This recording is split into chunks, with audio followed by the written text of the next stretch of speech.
All right. Good morning, people. Uh, Someone recently asked me to show how I mount a scope on a rifle or working up loads and everything. It's pretty simple, really. You see, it's a quarter-inch plate of aluminum, and then I drill holes for the U-bolts, and then I put a Weaver base on it. And the scope is a long eye relief scope, much like you'd put on a pistol or shotgun. Matter of fact, I think that one came off my pistol that I had years ago. But it's actually pretty easy setup. You almost have to use the long eye relief because you can see you can't get it really too close to the lock. That's going to cause you problems. I do have a separate one made that will actually fit over the wood if I wanted to move that back, but I can see it just fine with that long eye relief scope. And then I'll pause this and I'll show you the setup. Okay, you see the big X that I put on a large sheet of cardboard. Now, it doesn't really matter, actually it doesn't matter at all, where it hits on the cardboard. All you care about is shooting for a group. So if I swing back over here to the gun and you look down through there, I just tighten those bolts up best I can and then I look through the scope and I can see my shader out there. That tells me I'm pretty, I'm going to be on the cardboard. That's the important thing. Now, I've obviously finished this morning shooting, but then up there is where it was, I always, fire the dirty shot to dirty the barrel up. I threw that on there and I know about where it's going to hit. Then I just cut pieces of poster board in little squares and put it over the hole so that we can gets a nice representation of our group. Okay, what I'm doing today, I'm working up a load on my flintlock chunk gun, my light gun that I built recently. I've never really fired it much to speak of, so I wanted to kind of start working up a load on it. Actually, I'm not too surprised about any of this. This has pretty much been my findings on any of my 40 calibers. I had a 40 caliber table gun, had two 40 caliber table guns, and an offhand rifle. Got two of those. So what I done, I started out over here. You can see I started with 50 grains of 3F Swiss and a 400 ball with 20 thousandths Teflon. Now, you can see the group I got. This was a hang fire on the very second shot, so you look at that, and that could have been a little bit of me too on that one. These benches I'm using at the club or the table that we use, the tables we use for table shoots, they're not a concrete bench or anything, but I did have the camp bar sitting on my chunk, and the butt of the gun was resting on a table under a pad. So only thing I was touching was reaching in and tripping the trigger. I did have my shoulder up at just to keep the recoil down somewhat, but I wanted the gun to shoot a straight line. That's what I did. Now, then I went over here and I loaded it up and shot shots with my 395 balls. Now, same load, same everything, but 395. If you look at these two, there's not a hell of a lot of difference in them. I'm doing this on the 25-yard line here at the club. My logic on that is the tightest group at 25 will still be the tightest group at 60. So, you just got to do the best you can, because we don't actually have a 60-yard range, and it wouldn't matter. My math and my physics tell me, again, the tightest group at 25 will be the tightest group at 60 unless it hits a tree in between.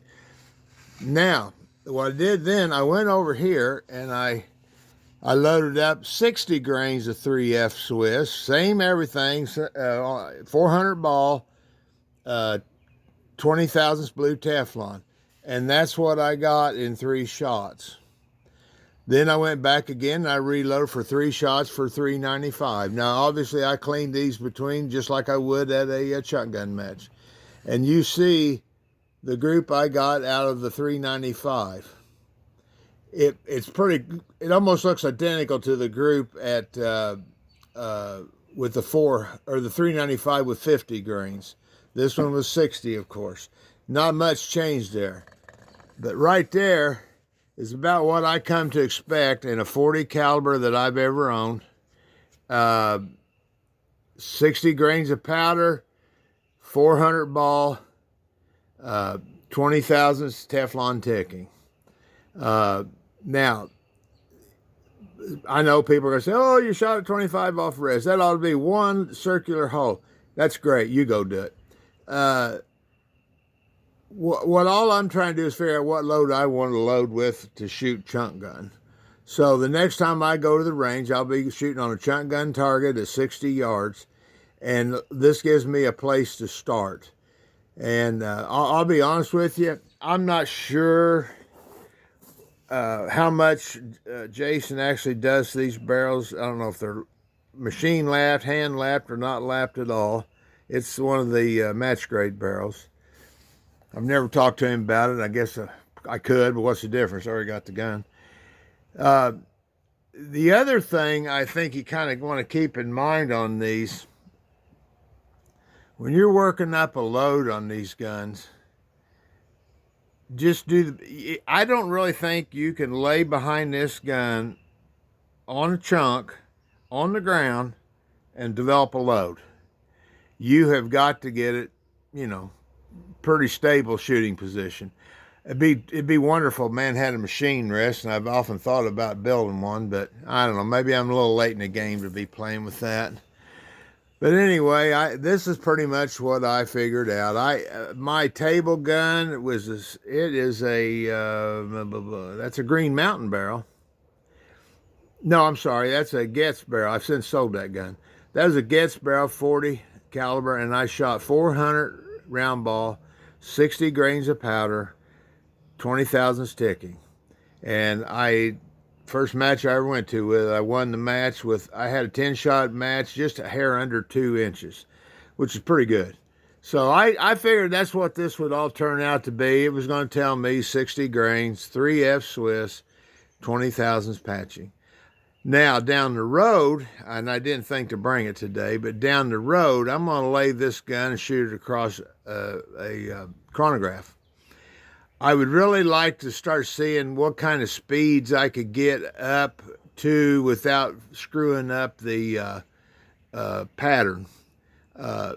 There's a point of diminishing return there.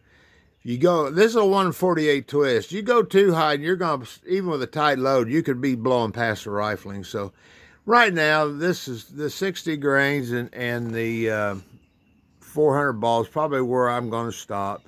But just for giggles, I'll run it over the chronograph someday. And then from that, I've got a program on the computer.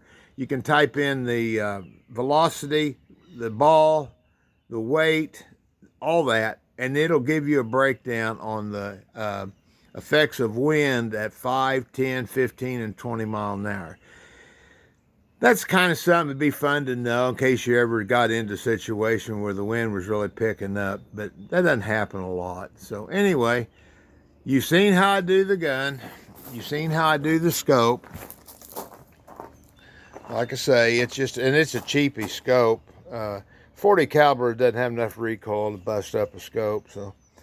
And that's one of the pleasant things of 40 caliber that I'm learning is less recoil is a lot easier on you, and it's a lot easier to manage. So, all right, guys, that's it for today. We'll get her posted up, and you all can see how to do this. Thank you.